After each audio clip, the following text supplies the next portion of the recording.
Upravo zbog toga što se ne zna što je to. Ne?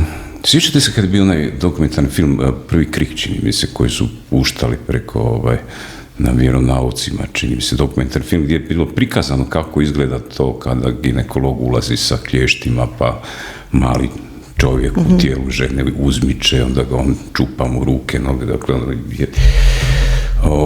pa su na to su djeca vrlo burno reagirali i onda zbog takve reakcije to smatralo da je to šok, pa zbog toga, ali zar ne bi bilo dobro, pa neka vidi, neka zna, pa dakle, možda će taj šok pa kažem vam, treba otvoriti i sve rasvijetliti, to je jedna od tih strana i kutova gledanja, da se vidi kako izgleda sam čin nasilnog prekida, odnosno ubojstva djeteta. To treba sve rasvijetliti, sve.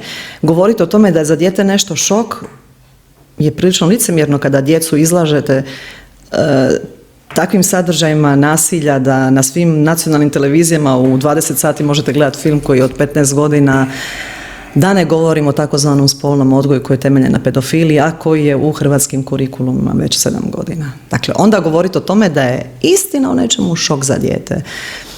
Mislim da je to jedan vrlo nevješt način borbe protiv te kapi istine koja bi mogla stupiti u moščić tog malog djeteta.